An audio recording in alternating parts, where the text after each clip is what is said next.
I'll just do a check that everyone can hear. So when I call, if you could just say aye. Beth, Aye. Andy, Aye. Lisa, Aye. Doug. Aye. Aye. Okay. Prabhu, Aye. Julie, aye. And then Mark, you can hear? Yep. Good. And Ron? Yes, I can hear. Okay. Oh, and then we'll just wait for John. He's logging in right now.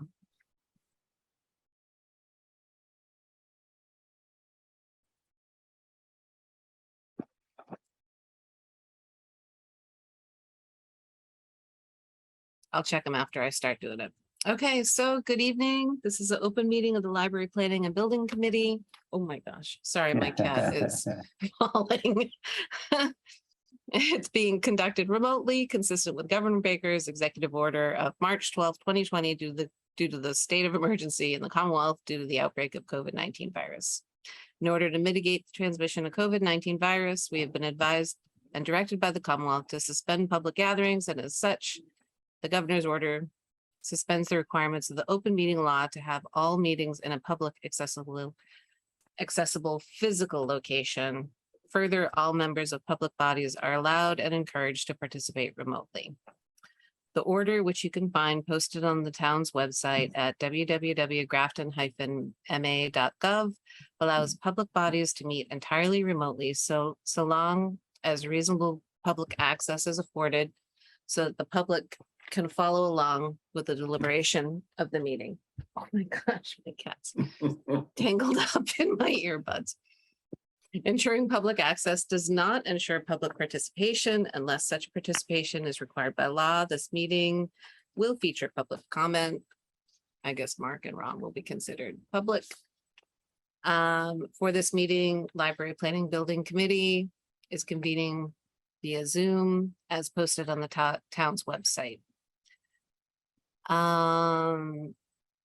Please note that this meeting is being recorded and that some attendees we're all participating via video conference. Accordingly, please be aware that other folks may be able to see you, and take care not to screen share your computer. All right. Let's see, I'll just do the final check for John that you can hear me. John? Are you there? Yes, yes. Okay. And I'm muting a lot because I'm gonna be sneezing and coughing. So okay, and then I'm not sure who the phone number is that's listed. Hi, this is Mary Fred. Oh, hey, Mary, how are you? Good. Are you driving? Yeah, so I'm gonna pull over, but I'm gonna let you continue because I'm just on the phone, so I can't see anybody. I wouldn't know if they're raising their hand. That's or fine. anything. So thank you. No problem. All right, I called up the agenda on my phone. So, calling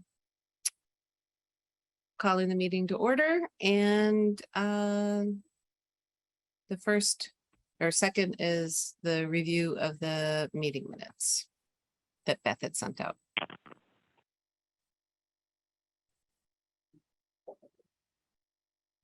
Has everyone had a chance to review them?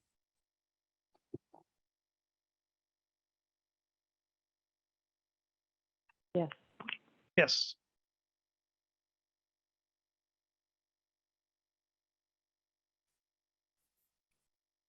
Do I I'll hear a make a motion to approve minutes from July 11th, 2022. Okay, Second. Oh, perfect. all right. So all in favor, say aye. Beth, Aye. Andy, Aye. Lisa, Aye. Doug, Aye. Prabhu, Aye. John, I Mary, Aye. and Julie is aye. I think, did I read off everyone, every voting member? Okay. All right, that's passed. Do we have bills to review and approve? This is Beth. I have not received any bill. Okay, This is Mark. I think CTA is they're holding off until the bulk of the monies withheld from them are either change order related relative to the gate or the humidifier, or they're controls related. That's the bulk of it, is the controls related work. That work has recently been completed, and now we're trying to set up a meeting with Colliers, who did the commissioning, to basically sign off on the work that was done. So once that was done and CTA's finished with their contract work, then he'll invoice in full. So he hasn't invoiced for a couple of months at this point. Okay. Do- Yes, Doc. Do we have any timeline for the gate? The gate is ongoing. Hopefully we could report tonight that it was done, but it was installed. It was short, basically. The recess there, when you open the gate, it folds into a recess in the wall. And unfortunately, the recess in the wall was shorter than the opening at the bottom of the stairs. And so Ron and the mill worker came up with a solution that some people not objected, but that the black post at the bottom of the stairs, aesthetically, some people said that's not the best thing. We're basically going to wrap that in wood to match the door, and it's going to look intentional. But by wrapping it, we'll fill that gap that was needed and make everything work. And Ron, if you want to add to that, but basically not done yet, but it's happening after a long stretch. Great.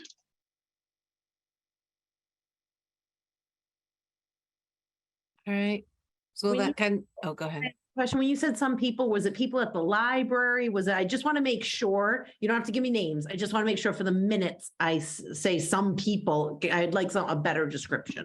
I think some on this committee, it was just an aesthetic comment that some people made that there's a big bulky square column at the bottom of the stairs that to some seemed out of place with everything around it. So now it's going to be wrapped up in this woodwork that matches the gate, and it'll all kind of aesthetically, it'll make sense and function the way we need it to.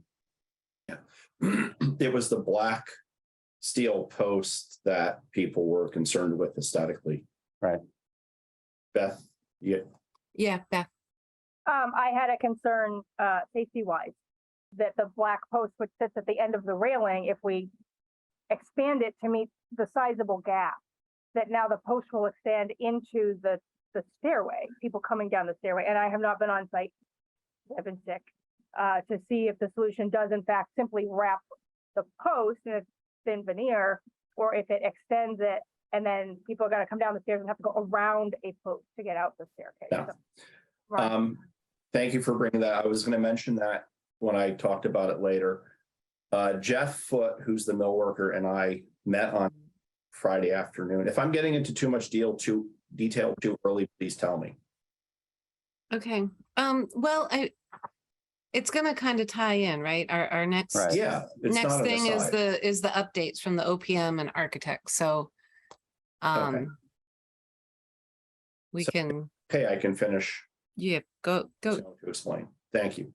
Yeah. So when Jeff and I met on site Friday, we looked at two things. One was that the gate and frame were too tall for the opening. And the gate was a couple inches short of the post that it would latch to when it's in the open position blocking the stair. So we laid it out in tape on floor, and we found that if we build a post and close that post in wood, it would resolve the gap issue. It would also address the aesthetic issue of a black steel post at the bottom. And we also looked at how much it would intrude into the opening.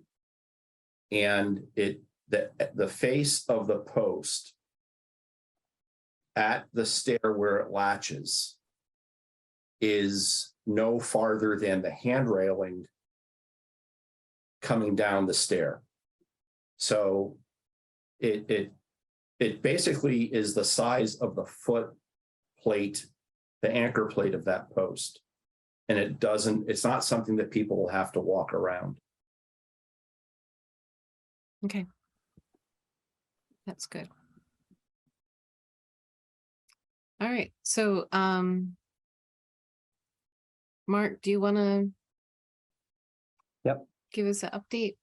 So Beth, Ron, and myself, we're still meeting a weekly Zoom call with Paul from CTA, who's everybody collectively is trying to wrap this thing up. And so there's probably 3 or 4 items that we're discussing each week, and I'll go through each one of them. One was the gate. And up until now, it was when was the gate going to be installed? So now it's being installed. It's got to be tweaked, but it's ongoing. Number 2 was the controls, first coordinating that work with Beth and staff to get the work done. Now that work is done, and so we need to have the consultant basically sign off on it. But again, the work is done. 3 is the humidifier in the historic room. And that one, honestly, we're struggling with a little bit. So if you remember, this committee approved several months ago an $18,000-ish proposal to revise the work, and most of the work, if not all of it, was going to be above the ceiling in the historic room. Jump ahead until now, and so that was approved. CTA was released to do the work. The mechanical contractor pushed back. They were saying their vendor, their supplier, they had questions about the design, basically. And some of the same questions that had come up during the proposal process. Ultimately, the manufacturer agreed with the mechanical contractor and said, instead of doing this, why don't you do this? And it was just a very small dehumidifier, basically mechanical dehumidifier, and which we had collectively talked about, but the engineer couldn't find something that he was happy with. The manufacturer offered up this smaller solution, and it's with the engineer now to see if he agrees with the manufacturer's suggestion. If he does, then what this committee will be faced with is getting a credit for what was already approved. And so there'll be an $18,000 credit, and then whatever, a $3,000 add for this piece of equipment, which is tiny and would just sit on a shelf in the room. So it's an apples and oranges thing, but ultimately it should save the town money. And functionally, though, we want to make sure it meets the needs of the library from a humidity standpoint and a temperature standpoint. And so that's what the engineer is looking at to see if it works. So if they sign off on it, there'll be less work involved in this than there was with the approved change order, which means it'll take less time, which means they'll be done sooner. So we're waiting just to hear back from Ron. Ron, I don't know if you heard from Tyler at all before tonight. No. No, not yet. Okay. And 2 other things. One is the leak. There was a leak several weeks or several months ago in the community room, and we've been trying to find that leak when it was active.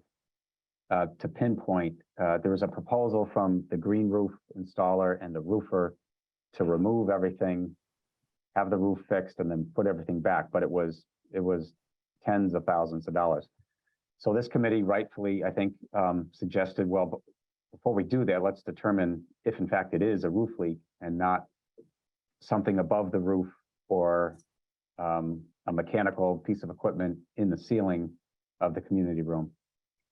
So we said, okay, next time when it rains and it's leaking, to have Beth or staff, if we can catch it in the act, we'll take a picture or call somebody and we'll all see where it's coming from. Well, it's been such a dry summer. We've had very few opportunities to track it. And then when it has rained, it hasn't leaked. So this one, honestly, we're not that much closer than we were a few months ago. So I have, after our last meeting with Beth and Ron last week, I have reached out to Evan from the town to see if we can initiate some sort of flood test, which we were going to do once everything was removed. But instead, maybe we can do a hose test on the flashing up above the green roof, or a slow a slow fill of the flat roof to see if we can catch it leaking underneath, to kind of force the issue, because we've had, 8 weeks of summer go by and we just haven't found it leaking yet. And there was That- no leaks after, I mean, that was pretty heavy rain that we had recently. we've had some heavy rain, we've had some steady rain, but hasn't leaked. And enough time has passed, we can't remember, the last time it did leak. Was it a sideways wind driven Mm. rain? Was it, so we just can't remember. So certainly we didn't think 2-3 months would go by without finding it. So it's a very specific leak that only happens very specific times, which in the grand scheme of things is not bad, but it makes it hard to track. So we're trying to trace that down. And the last thing is the double doors or the sliding doors in the community room and the teen space. And this has gone round and round since occupancy. And just recently, we've come full circle, and they had a hard time, Ron had a hard time finding agreement with CTA to build something out of wood that would satisfy the building inspector, wouldn't be so heavy, would be easy to operate and not cost a lot. And eventually we moved away from that to a design that Beth was happy with, which is, it's a system that basically mimics the storefront system when you come into the building. It's an aluminum system that's more glass than anything. And so we would credit back what was owed originally, add this work, easy peasy, let's go home. And just today, before, I don't know, sometime this afternoon before our meeting tonight, we got a proposal from CTA it was a lot. The credit was roughly $10,000 for the work that was owed, which is $5,000 per opening, which I think is light. And it was $30,000 total, or $15,000 an opening from Chandler Architectural, who did all the storefront work, to do the work, and I think those numbers are heavy. But ultimately, ideally, what was being proposed, if it was cost less than what was owed, then we'd be off the hook and just tell CTA to move forward. But assuming the credit wasn't enough and the ad was too much, it's still, the net effect is still going to be a cost of some amount. And so the decision for the committee, I was hoping we could decide on a number, but Ron and I aren't comfortable with the numbers yet. We just got them today and we need to push back a little with CTA. The decision would be to, if we keep this work in the contract with CTA, we keep CTA engaged, it would mean a change order to the contract of, between $10,000 and $20,000.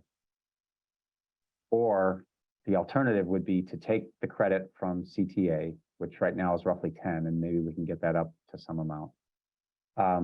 And then pursue this opening outside of the contract.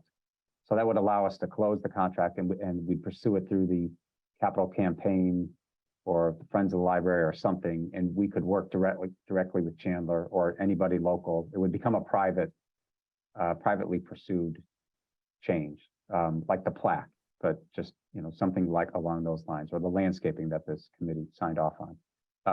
And it would be outside the contract. So I don't know what the preference is of the committee, but that's the thing that physically is going to take the longest to do. Even if this committee tonight said, we agree with this work, let's go ahead, it's probably 16 weeks to get the storefront, and then install it. So it'll be early next year before any of this work is done. Can I, Ron, do you actually have like a plan? I'm just trying to understand $30,000 for that So opening. Yeah. There's two openings. I'm going to see if I can call up the, Oh, it's in the community room? One is the community room and in one is the teens room. Yeah. the teen Okay. program room and the community Yeah, room. And the community room is the kitchen, like to close Yeah. off that Yeah. it's kitchen. to close exactly. off the kitchen. That's a pretty big door. That's a pretty big opening. They're both, decent sized openings. Yeah, they're both about 9 feet wide or plus. Yeah.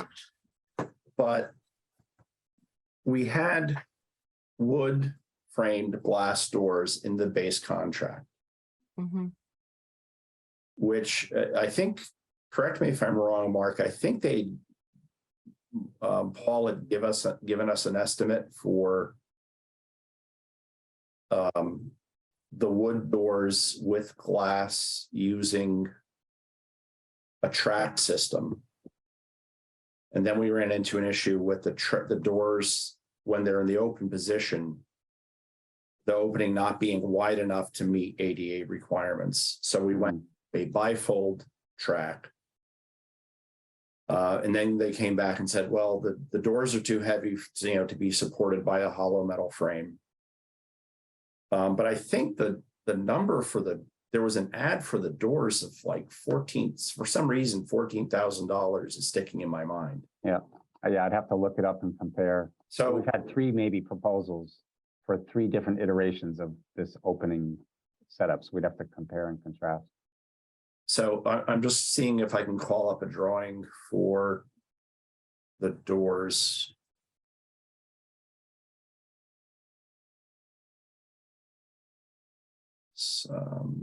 Give me 2 seconds here. So it's roughly $15,000 an opening, which is, the storefront framing and the glazing and the caulking and everything that goes with it. It would be clean, so to speak, because it would be one trade, in this case, Chandler Architectural, not 3 different trades involved. And so I think $15,000 an opening is heavy. I don't, certainly not 7 or 8,000, it's probably between 10 and 12. Are you doing like a Conair system? Yes, it is a Conair system. Yeah, Did you look at, because of the interior, did you look at like dirt or Muraflex or something like that type of system? I don't know what they I'm could sorry. do and again, I can't picture exactly how wide you want the opening to be when the doors are open, I assume you want to have it maximized, but. can I share my screen? I can show you. What is Conair? Just means there's like multiple panels so they. Conair is a brand name Yeah. of a And it's just- particular store, like aluminum storefront, Right. for interior. And the work. reason they went to that is that's the system that was used, like the entry lobby when you come Sure. in, that's a Conair system. Yes. So it would be. Yeah. It's utilized somewhere else in the library, so it wouldn't look out of character. Right. Can everyone see my screen, the drawing? Yep. Yep. Okay. So this is the teen program room. I'm sorry, the community room, the opening into the kitchen. So we have that 9'10" opening. These would be fixed side light panels. And these are the 2 operable doors. Right. And the whole aluminum frame system is 1 unit. And the same for the teen program room. I can look, what I need to do for this is try to find out, number one, what did they have in the base contract amount for each of these openings? What was the price in the base contract, if I can find that, if there's that much detail in their schedule of values. The other is try to get an idea of what is $15,000 an opening realistic for storefront that's basically 10 by roughly 9 change. It seems awfully high. That's about, well, you know what? I just did I'm doing an opening into a suite. And I'll have to see what the schedule of values is on it, but it's a 10-foot wide. And I think it's probably about that. Right, it's not. But not cheap. if I was doing Muraflex, the opening would be maybe $6,000 or $7,000. However, you don't have the dimensions to support a double sliding door from Muraflex. Once I see how this is laid out. Is that Mura, M-U-R? Muraflex. And we use, I can't remember which line it is, Ron. I can look at it tomorrow and email you. And we end up, are you just doing clear anodized aluminum? It would be white to match. Oh, it's white. Okay. Yeah, it would be white to match the rest of the building. Yeah, we end up using the clear anodized all the time. And I don't know if there's much of a difference in doing that. However, Muraflex is having like a nightmare time with lead times, like 16 weeks. So we've switched to some dirt, DIRTT. I'm familiar. You know very that familiar from with Herman dirt. Miller. Yeah. Yeah, And that I'm not as familiar with their dimensions. Like they might be able to do that, and their prices are very comparable to the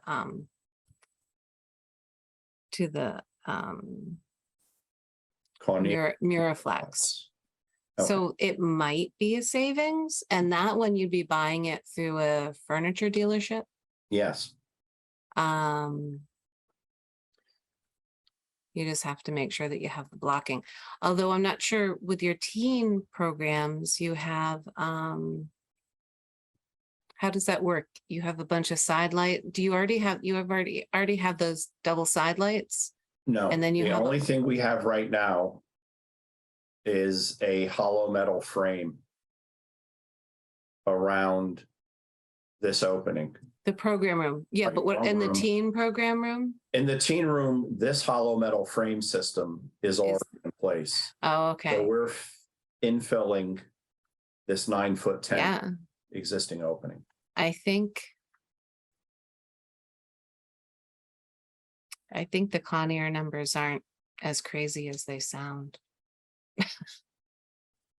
And You Ron, know. I looked, for what it's worth, I looked at their scheduled values and they just have doors and frames. They've got the material just lumped in for the entire project, 156,000, and then installation broken down first floor, second floor, and so forth. So I was afraid of that. Yeah. yeah, so we can't find the value. I mean, of I the had to do opening. Conair for an exterior and it was only 8 feet wide and it cost me $40,000. Yeah,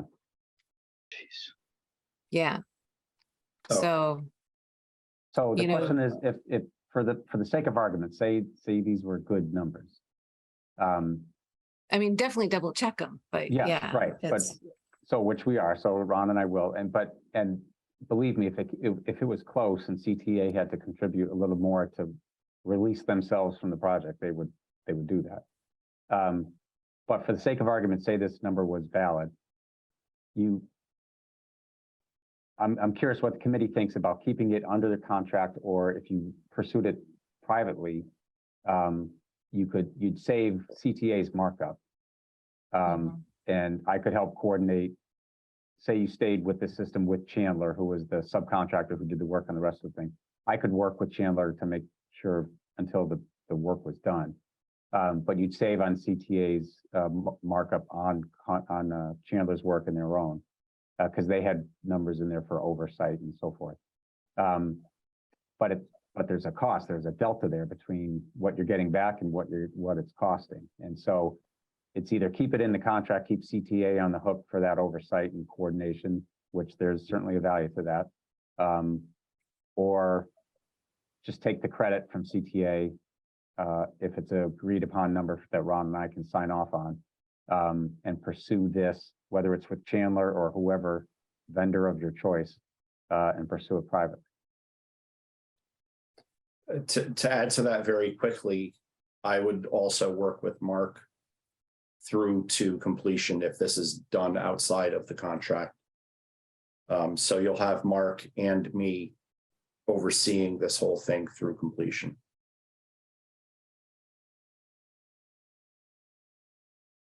Which of And- course, we're going to end up paying you for your time. No, No, yeah. I would not send you an additional fee for this. I don't know, my biggest concern is that it's just going to fall through the cracks and not get done. But if the group thinks that, and that maybe that happens with CTA, right? I mean, they might take a long time to do that too. So For, again, just staying with this example, this is a functionally an easy solution because it's really one trade. One trade's going to manage all of this. Chandler Architectural, who's been on, campus, who did the work on the library, they'd come out, field measure, produce a shop drawing, which Ron and I would sign off on, and they'd order everything. And 4 months later, when it came in, we'd coordinate installation. So if CTA was going to manage this, their upfront work is limited anyway. This is all Chandler. There's nothing for CTA to do here. There's nothing for Ron or I to do. It's Chandler or whatever vendor you're going to use. So I'm not concerned that it's going to fall flat, whether you keep it in contract or not. I'm just curious what you think. If there's an additional cost, how best to approach that cost? If there's monies to do it within contract, or it's preferred to do it outside the contract. Well, Where are we in terms do we have of our monies? budget? Yeah. I mean, we're gonna get, in theory, a certain amount of credit from the humidifier, hopefully. That's true. But and some credit on whatever they put in for doors. But I'd be curious to see where we are in the budget. I don't know where we stand. Yeah, I mean, nothing's been added to the contract of late. Right. And so you could offset that, whatever value is given back on the humidifier, if that's a viable option, which it seemed like it would be. We're just waiting for the engineers to tell us that.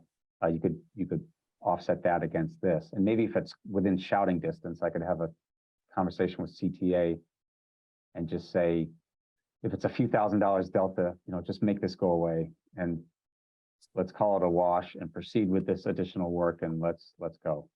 Mm. And I think he might be receptive to that.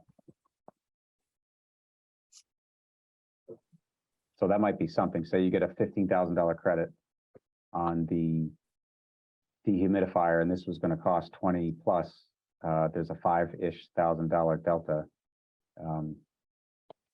That might be a conversation we could have with CPA. Yeah.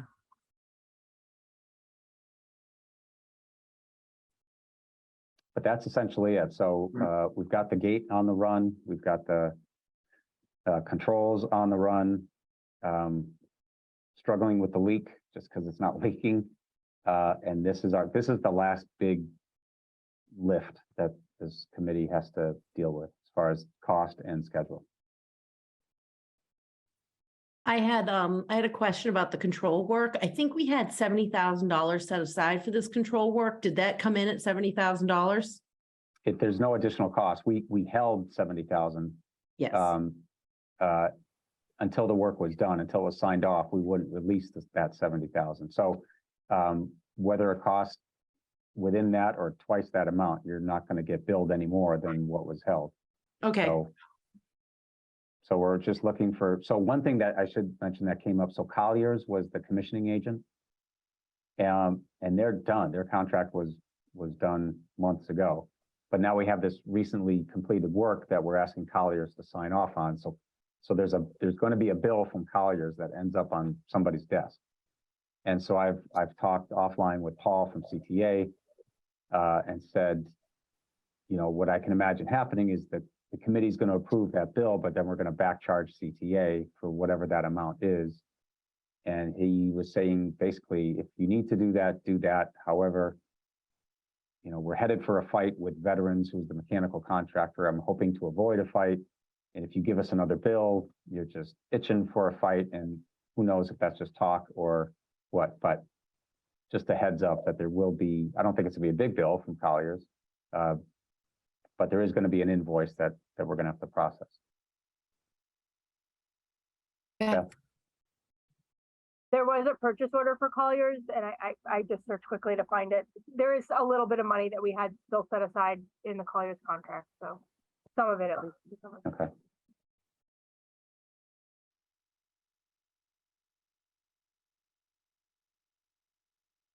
How could Colliers be finished if we're not finished? I'm sorry, Sean, say again. I'm sorry, how could Colliers be finished if we're not finished? They had their contract with the town was for, I'm oversimplifying, but was for X amount of job site visits, X amount of site reviews of installed systems and so forth. And they exhausted those reviews. And because at the time, a year ago, veterans said, we're done 100%. And Colliers raised their hand and said, what about all these things over here that weren't done, that the specs call for? And the engineer jumped in and said, yeah, you need to do this. But by then, Colliers had already been out, close to the number of times that was needed. Since that time, the work has progressed, and Colliers has exhausted the number of visits and meetings and so forth that they were to attend. And now the work's completed. So it goes into the work that veterans hadn't fully completed, but had implied that they had. And so it meant additional work for the consultant, which I follow. I didn't have any issue with Colliers saying that. I half expected that. So.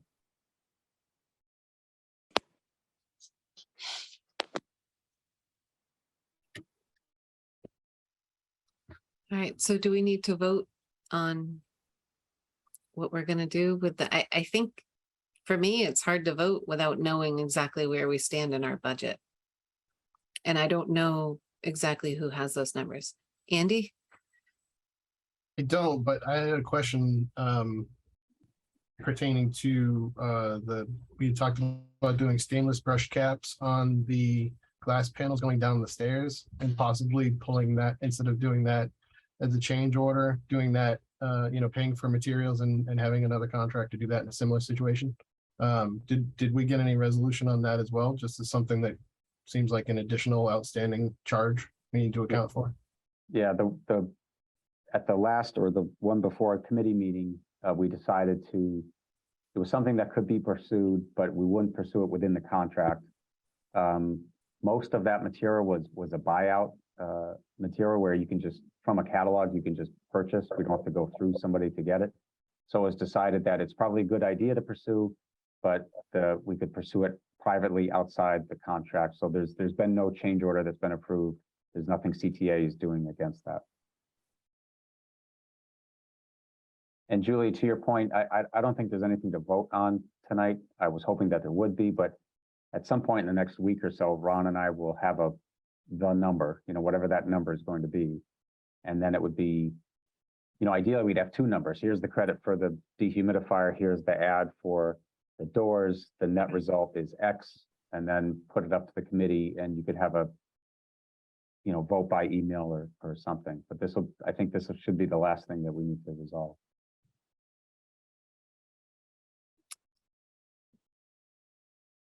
Okay.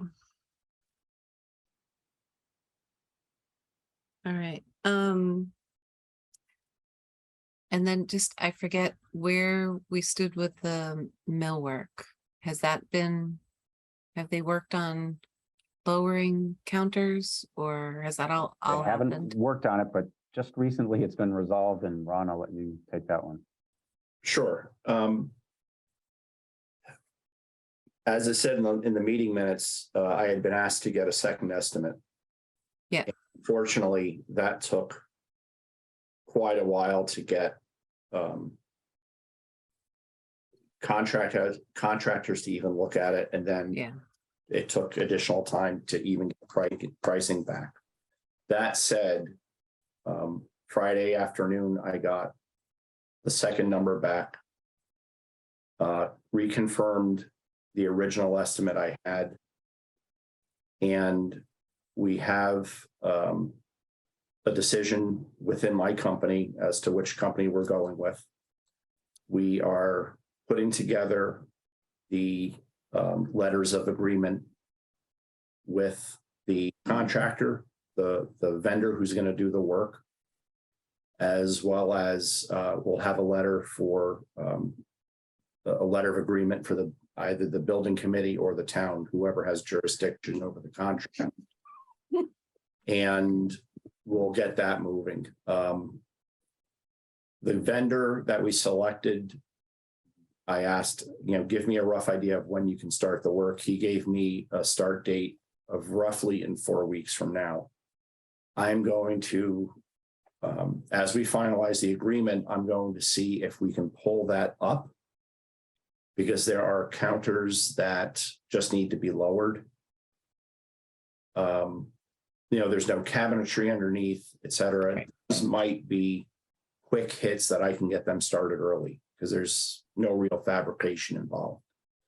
So I'm going to do what I can to bring that 4-week start date up closer. And then work out a plan of attack with them. Using one that I had just pulled together to get the other estimate. And work with Beth to run that past her and say, okay, we're going to do this area in this sequence, and hopefully knock this out as fast as we can. But I'm pleased to be able to sit here and say that we, finished our due diligence. We're moving forward with the vendor, and we are working on, as I said, the final agreements and schedule work.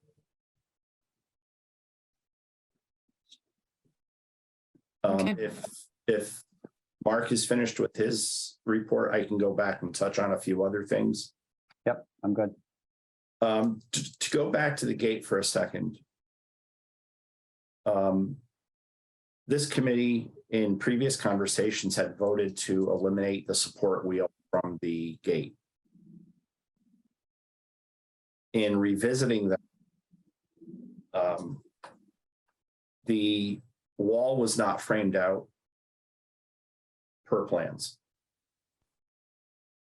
And I've asked the mill worker who did the gate, Jeff, who I met with Friday, we need to drill a few pilot holes in the gyp wall that's above the recess. Now those holes will be covered by a wood trim piece that's fabricated. But I need to see firsthand what blocking is in there. But even at that, I would really recommend that we put the wheel into the system. I checked with the manufacturer. The support wheel is a nylon wheel. It's not metal. So in and of itself, it's non-marring. The biggest concern would be that over time, it may or may not, because of dirt, leave an arc. But I think with proper maintenance and the fact that that gate is only used when after hours there's an event, it's not used on a daily basis. I really strongly recommend that the wheel be put back into the design, because even with the recommendation from CTA of putting a piece of blocking at the top of the recess, it's there now. There's not a lot to bite into, and for a door that's on a pivot hinge and relatively heavy, I would hate to see that thing start pulling out from the wall 3 months or 3 months from now. I'm glad you brought that up, Ron, because I forgot. We just finished this past summer a project at UMass in Amherst, and it was a laboratory. And out of one of the stairwells was the exact same thing. This gate that we're talking about was made out of mist metal. It was a steel gate, and they weren't concerned about marring the floor or anything. It didn't have a wheel, but what they found, and certainly it's a different clientele, UMass students versus library patrons. But when the gate was open, kids would sit on it, push on it, and it took days before they started using, or after they started using it, for the gate to be pulled off its hinges, and because of the weight of the kids. So if this wooden gate was ever in a position partially open, partially closed, and somebody even unintentionally just leans on it for whatever reason, that could be problematic. So they ended up at UMass installing a wheel just so that when kids put pressure on it, it wasn't doing anything, and that immediately solved the problem. So which that part of the discussion was never really part of this group's discussion, was more, was the wheel going to leave a mark or not? But I think structurally, if anything, the wheel might be a good idea. I think I would go as far as to say the wheel needs to be part of this design structurally. In terms of dirt, there's what the tech rep from the wheel manufacturer told me was that it's a nylon non-marring wheel. However, if there's dirt or grit, it could, of course, over time mar the floor. But you have to, the things I've already said in terms of maintaining the floor, the gate only being used when there's an after-hour event. Additionally, your biggest concern is going to be in the winter, if they sand the sidewalks. There's 8 feet of walk-off mat in the vestibule. So that should also help minimize dirt being tracked in, but it would just be a matter of doing a quick dusting, so to speak, a dust mop, to make sure that the floor is kept clean when that gate is being rolled back and forth. Beth, how many times in theory would you have had to have used the gate so far since we've been open? We've probably turned away at least one request a month, and that's not including people who just don't bother because they know, because it's on our website, that we cannot do any after hours. So we're actively losing revenue. I would be concerned about anything that needs to be maintained by regular custodial, because we do not actually have regular custodial. And if we were going to have an event that starts at 6 o'clock, there is nobody coming back. I mean, somebody comes back around 3 or up until 3 to check. But anything that gets tracked in or is made dirty between 3 and the start of that program, there's nobody to clean it because I do not have custodial under my jurisdiction.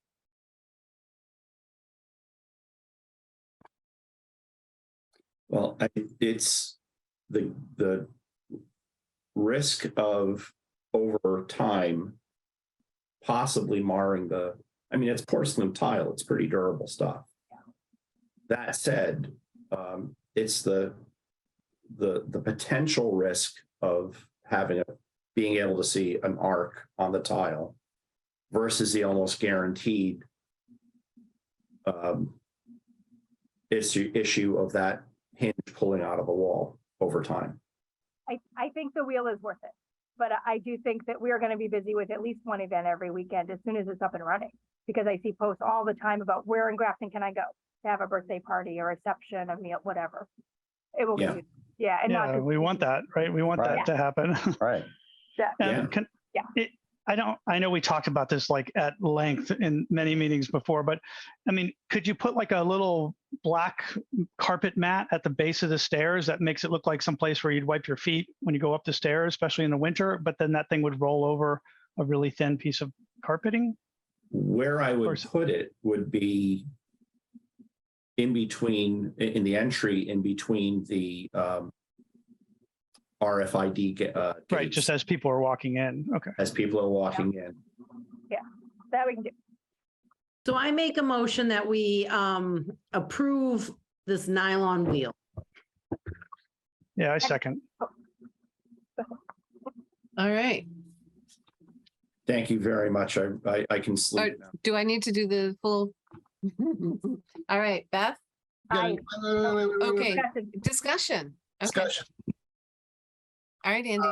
Is there additional cost involved with adding this wheel? It's minor. It's rabbited into the bottom of the door, into the bottom of the gate. The piece itself isn't very expensive. It's not a huge cost. I mean, if I have to be the person to say it, I feel like I'm a little annoyed by this. In even going back to that, we're not, if I'm understanding this right, properly hinged for the weight of that door, considering that the door now is supposed to weigh less than the original door that it was spec'd for, right? Well, so we have the original door that was specified. Is that correct?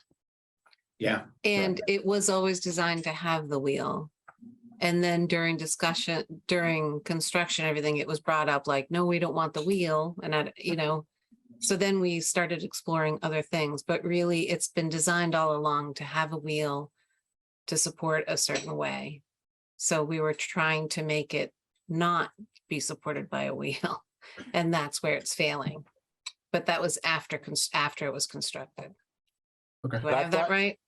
I thought Ron Yeah. said that it wasn't framed correctly anyway. Is that not correct? The recess in the wall is not as big as it should be. So it's a question, yeah, it's not as deep as it should be, and the framing is different than what we originally specified. However, that's been addressed by adding a wood block behind a piece of trim. Give them something to anchor into with the pivot hinge. But I would still recommend putting the wheel on this. So to be clear, was the design wrong or was the construction wrong?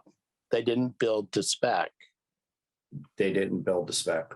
So they own this, correct?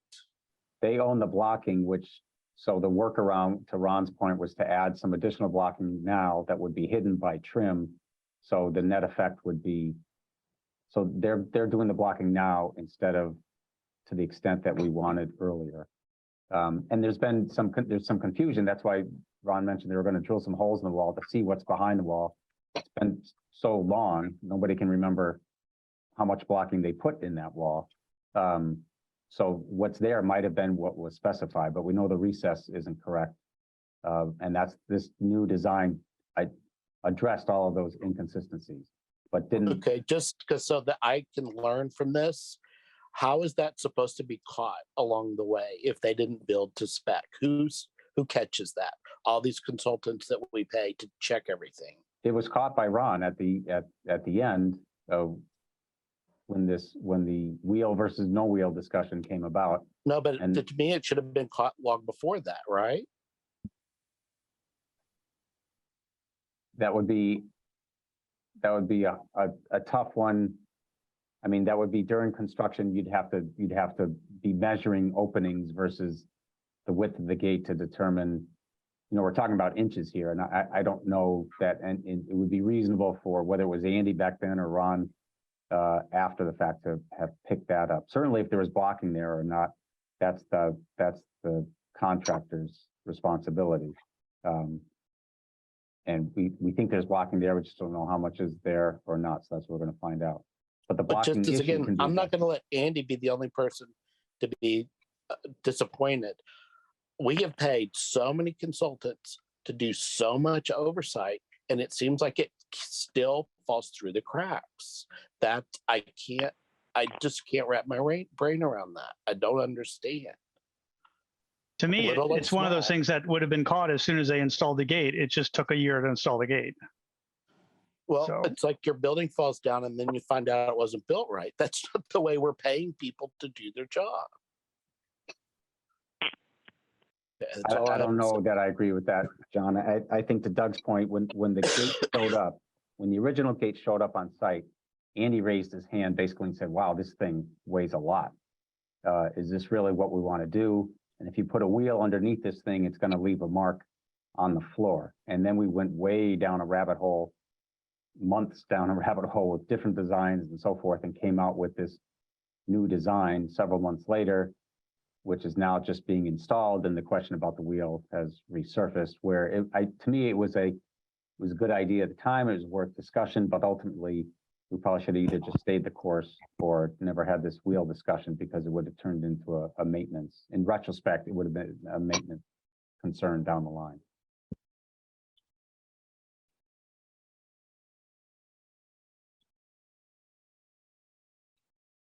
I mean, if we have to install it, we have to install it, but I think some serious consideration needs to be made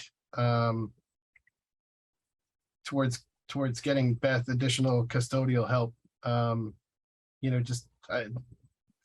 Admittedly, it's been a long time since I did that, but that was, I had a floor care job through high school and college, and You know, as many mats as you put out, people don't wipe their feet. And once, you know, you know, any snow melt or any amount of moisture that's on the bottom of their shoes carries in, you know, that dirt and salt, which we can guarantee is going to be there, and it's going to be there heavily outside those entrances.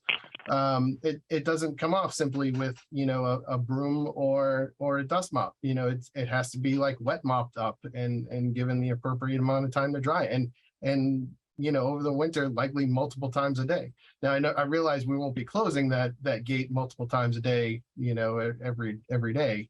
But I just think it definitely presents a concern, you know, for that we should at least highlight for maintenance in the future. I second that 100 times. I think Beth has been left alone out on an island with respect to maintenance and controls, and she's answering questions that she shouldn't be answering or giving direction to people she shouldn't be giving direction to, and she should be focusing on the library, not on preventive maintenance of, you know, flooring systems or changing filters, you know, and so forth. And so there's certainly a need there that needs to be addressed. Yeah, I think building maintenance is a bigger issue beyond this gate.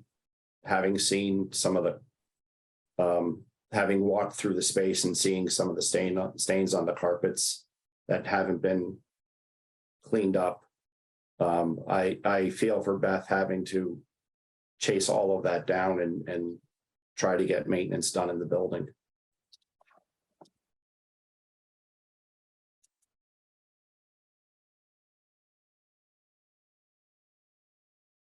For the record, the carpets are now cleaned. We cleaned them over the long weekend and they look good. Great.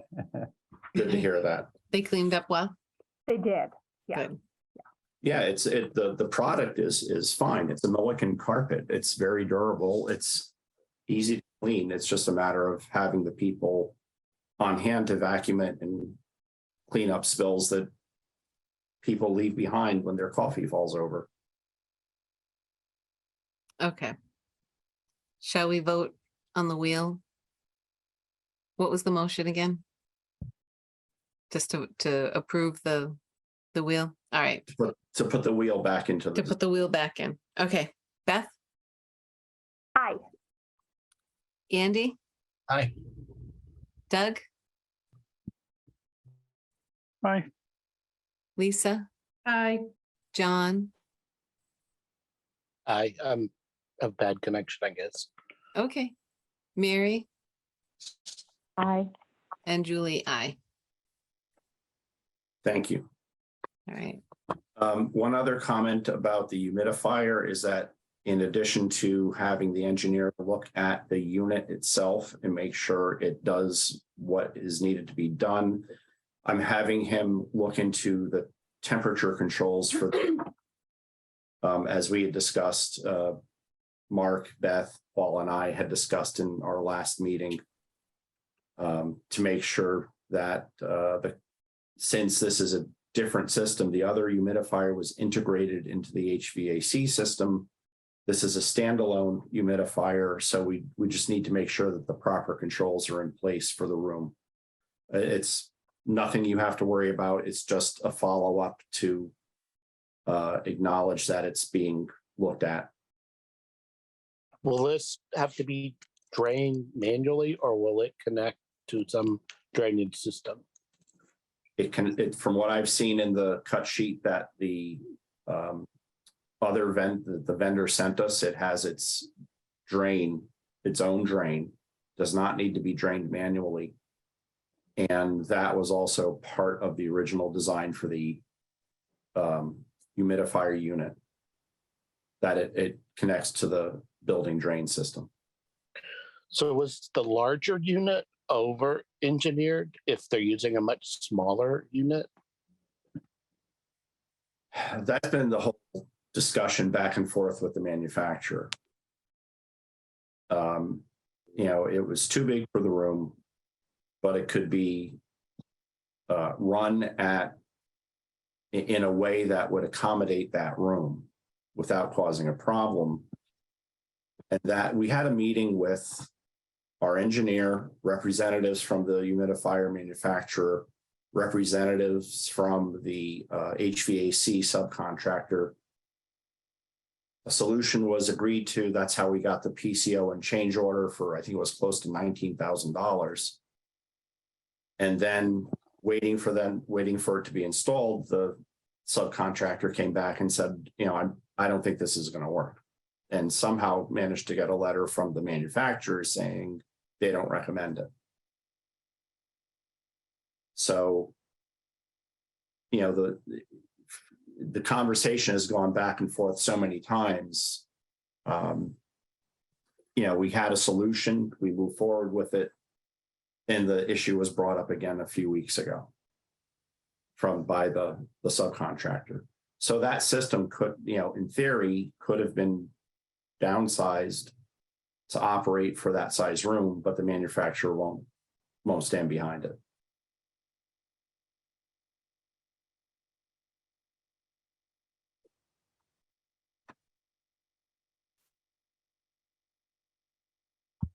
Okay. Are we on to the next? Is there any update? I'm all set. Okay. John, any updates from the Historic District Commission? I want to ask Ron about for historical commission, because the weights and measures, we've kind of that's been put in limbo as well. We were going to move that. The electrical outlet was installed, and then the building inspector, after he finished up the project, said, oh, you can't put it there. I've not gotten anything definitive to find out what the code is to say the strobe light has to be X inches or feet away from anything, or it can't protrude X feet or inches away from the wall, to know whether or not that can actually be placed there, because we're still waiting to move it for someone. So who said so the building inspector said it can't go there? Okay.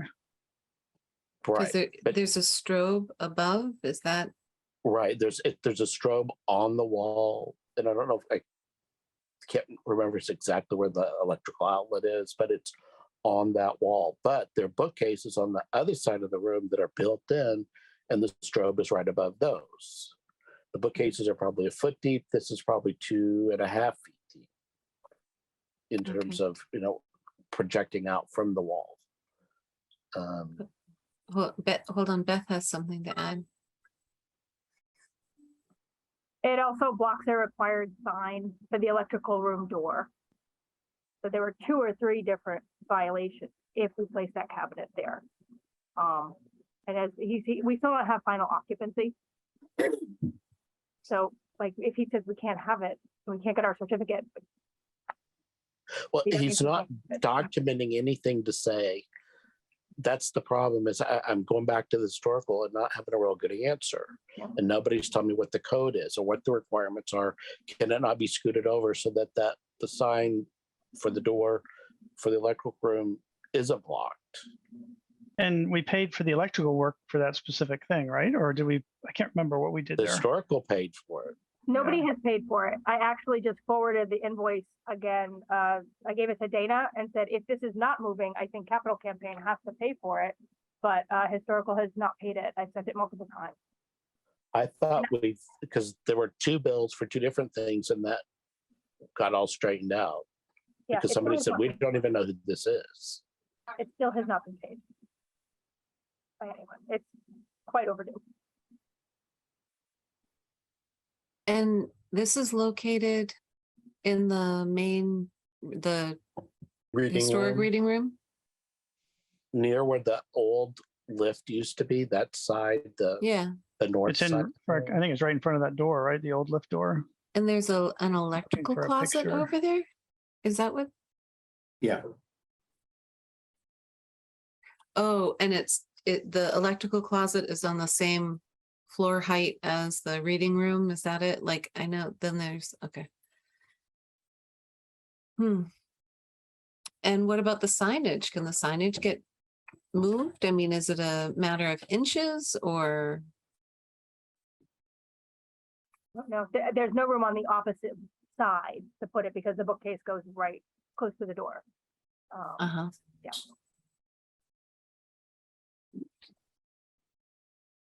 Okay. I just like, that's why we put the electrical there. So I don't know if you guys can see this picture, but Yeah. there's the space. Yeah. And there's the strobe there, there's the electrical sign, there's the cabinet, and it was going to go right in here. The electrical was actually supposed to go like under the sign and they centered it on the wall. And it looks like that sign is on the wrong side of the door anyways. That's on the hinge side. Yeah, because there's not room on the other side of the door. Does that meet code to be on the wrong I side? don't know. Yeah, you can do that because if it doesn't fit, I mean, Right. sometimes you can have it on the door. Right. You know, I'll have to look at the code on the signage for like an electrical closet. You know, sometimes we've got room numbers that are just little plackets that are called up on the top of the door frame. Yep. John, did you try calling the building inspector and ask him for the specific items that it didn't? I don't have the best working relationship with him, so no. Okay. That it's you're told something, but nothing is ever explained to you or in writing what's the problem, so you can work around it, so you can find out what to do. Mhm. And we're just told no. So is this a town issue now that we need to get Evan involved in? Like, what's our next step for this? Seems like the historical commission needs to talk to Bob Berger or somehow, or through them somehow, just.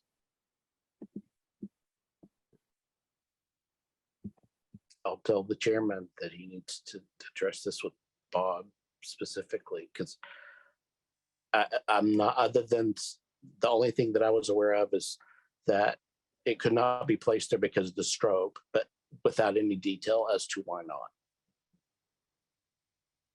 And I do think actually I might be inaccurate. It seems like it came back that we had to talk to the architect, that the building inspector would not tell us the code or why it wasn't meeting. It was the architect that had to research this. Well, I had done the research on it that I sent you a while back. And I said that it should be confirmed with the fire marshal because it's so close. So for them to say it's back to the architect, they're the final So it's the fire marshal, not the building inspector. I believe it's the fire marshal, not the building inspector. We have a new fire chief, so perhaps if he could come. and Where's the cabinet now? Is it still in the town, It's in the municipal center. still municipal center? Yep. But even if we get the fire marshal to okay the strobe, we still have to deal with the building inspector for the electrical storage closet signage, correct? Can't you just put that sign like right in the door, like the middle of the door? Don't we need him to tell us that? Yeah. That's it. That's just it. They have the final say on these things. Right. It has Braille writing on it. So Yeah, so there's going to be a height, yeah. you know, it has to be 60 inches or the braille can't be any higher than 60 inches. And you always try to get it closest to the latch side of the door. And I can't remember what the code says about having it on a door. I know I've done that, but that's been for office signage, not for an electrical closet. Right. I'm pretty sure you can put it on the door, but I'm also pretty sure you can't avoid talking with the building inspector at some point. You're Yeah. gonna have to sign off on it. Yeah, of course. Yeah. All right. The Historic District Commission, I think I brought it up at the last meeting, and I don't know that I got a specific answer, but there is a Christmas tree on the common that is going to need a small one, probably less than 5 feet tall, 6 feet tall at the most. that needs to be moved because we're going to plant a replacement for the one that was taken down by an oak tree that fell. And does the library, who would decide at the library if the library wanted it anywhere on its property? We don't want to just pitch it. You know, we would rather have some town department utilize it. We thought, well, if it's right across the street, that would be the easiest solution. But if it doesn't fit in with your plantings, then we can start asking, you know, other town departments if there's somewhere else that could utilize it. It's a live tree, like a Yes, live, yeah, it just needs to be transplanted. And the town can do that. It's just, we need a location that would welcome it. I was willing to take it. I brought it up to Dana Wilson because Capital Campaign seems to be overseeing landscaping, and she said, no, it doesn't seem to fit. Okay, so that's fine. So we'll, you know, maybe a couple minutes we'll send. I can follow up. I mean, there's a lot of Yeah. space on the library. Right, Seems but we like don't you could wanna find a mess up space for it. if somebody's giving you money, and I think that's why we want to be very clear that somebody or some people have given money to do landscaping, and so we don't want to just plunk something down in the middle of a design landscape that would take away from whatever the plan was. That's true. I'll follow up on that. Okay, thanks. Anything else, John, with historic district? I think we'd already talked about the railing up at the top, and that's just going to be done through the capital campaign if there's ever funds available to do it. But that won't be part of this project. Right. Correct.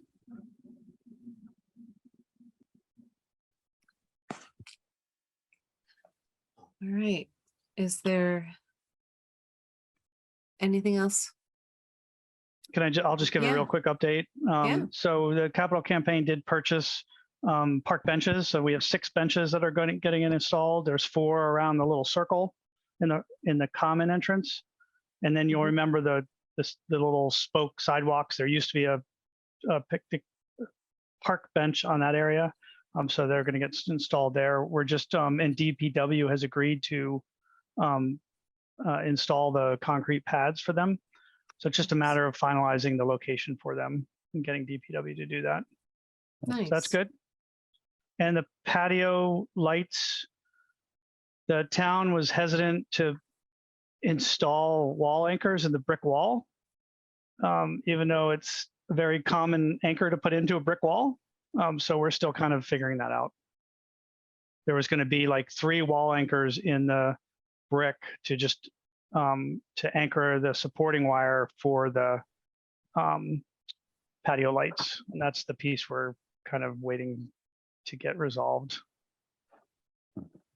Okay. Doesn't seem like a difficult installation or something that would give them I think they were pause. hesitant that they'd void the warranty, the exterior warranty. And Yeah. yeah, so I'm still trying to deal with that. That's it. Okay. Anything else from anyone? Beth, did the, Yes, Andy. the- Oh, sorry. sorry, go Uh, ahead. I was Andy, go first. just gonna ask if we had done anything with the informational display for historic. We had talked about potentially putting something together for iPads and moving forward with that. Yes. Beth. Yeah, so I reached out to Blackstone Valley Tech to see if they had a student that could develop an app. And then I put on my list of volunteer tasks that another option would be to be QR codes, where we would place QR codes throughout the building and you could use your phone to scan that code and get a picture of how it used to look. So that kind of takes care of one option, even though, it could be, there's supposed to be one on each floor. I think it would kind of cover one of the options, and because there's no wall space really downstairs. And then we still have reserved the space on the ramp, but without understanding what we have left for money, which I think is not very much, we can't start to procure anybody to work on either a photo display or a mural or a timeline or anything, museum quality display, that would go on that ramp up on the upper level. Mhm. So I think I would need direction from this committee for who to go to and where to get the funding to complete it. But it is a required part of the project. And when I brought it up at construction meetings, it's FF&E, so it's not really jurisdiction of, say, CTA or CRA or anybody. Right. So that's another project that's now falling on me. I thought Andy Deshane was working on that project. Is he still working on it? No, he's been No. done for a long time. And then there was a gentleman taking a whole bunch of pictures. Yeah. We paid him, or like, how did that work? We have his pictures. We have all those pictures. So that would be the basis of if we were going to print them and display them or load them onto an iPad that you could click through or make a video with a link you could watch, or again, with QR codes or a phone app. We have those for free to use, but it's the find and hire somebody to do the permanent installation of something as required that I'm having trouble with. Hmm. Are there existing historic pictures that are already framed that can just be hung on the wall? No, there's a few like paintings or sketches of all of the library buildings. So those, I think we have a couple hanging or propped in room 219, which is our Tensi conference room adjacent to the historical collection. Right. Yeah. Can some of those be moved out to the ramp or the other area and combined with the QR code? That might, are they extremely valuable? Are they? No, they're, I mean, they may be one of a kind. Yeah. I would say that I can't speak for Mass Historic Commission, but I don't think that that's what they had in mind when they said, yes, we will allow you to demolition 3,000 square feet, but you have to produce a display on each floor that shows what was lost by getting rid of the almost 100-year-old part of the building. So I think they really want, like, here's how the stacks used to look, you know? Okay, Not- so, Yeah. Not a sketch of the exterior of the building when actually it was, the building is so beautifully designed that there are certain angles where you kind of can't even see the extension. When you're on the common, it kind of looks like the old building. Do you think that's something that the library trustees or capital campaign can help drive? Capital Or- Campaign has a working relationship with an artist who could do a beautiful timeline that incorporates all of the graphics used for meeting room signs for donors and for the donor wall. That would be my first go-to, but I feel like because I don't have funding to back up that request at the moment, we could work together on that. That would be great. Yeah. Yeah, I mean, that sounds like an actual fun project. Yeah. Yeah, I would like to see, so at Grafton Common, they have like 4 frame sets of photos with a little bit of captioning underneath each one.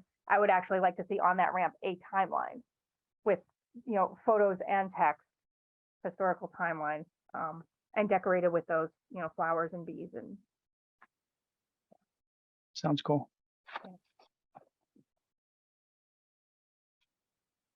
That sounds good.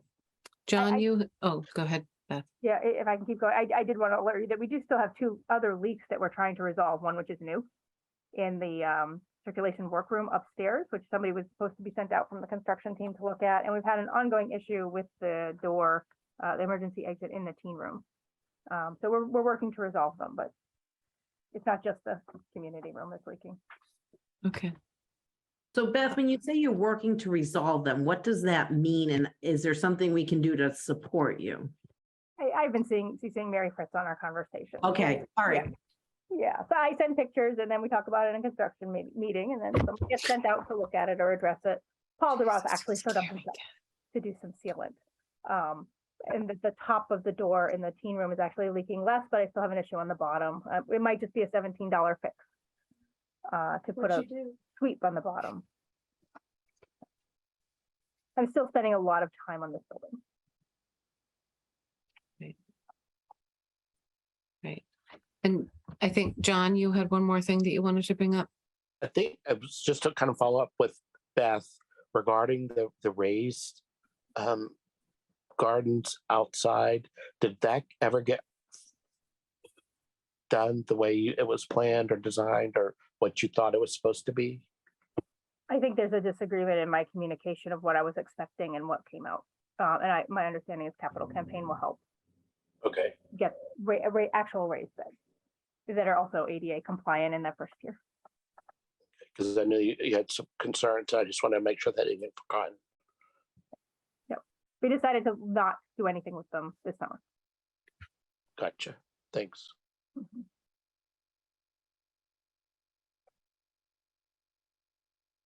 All right, so is that everything?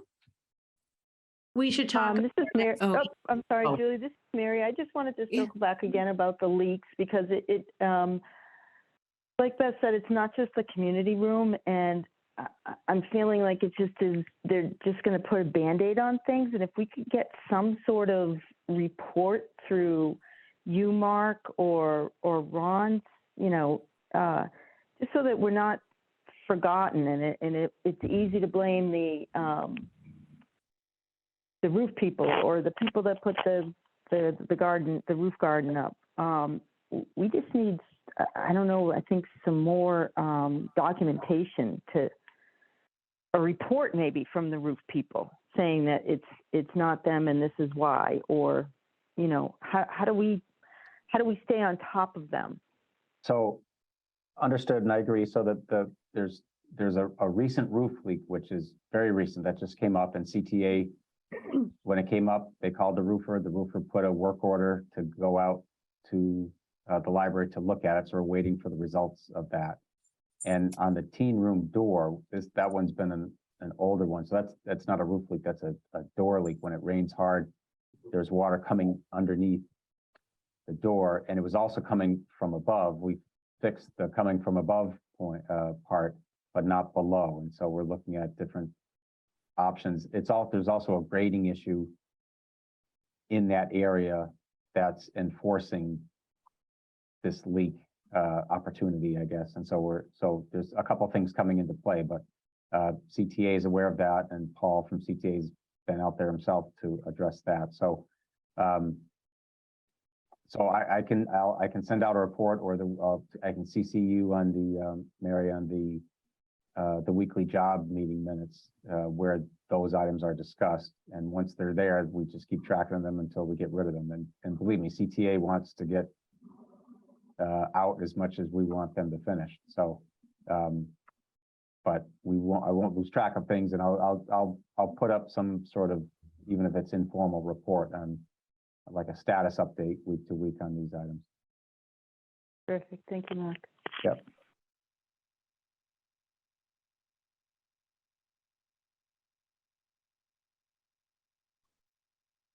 All right, so I think we're done. Can we talk about the future meetings? Oh, yeah. I have October 3rd and November 7th. Is that correct? First Monday? Okay. Yep. So if that's it, I will make a motion to adjourn at 7:25. Who's going to second? Okay. All right, In here. that was Andy, I think. Thank you. Yeah. All right, all those in favor? Beth, Andy, Aye. Doug, Aye. Lisa, Aye. John, I and Mary, Aye. and Julie is aye. All right,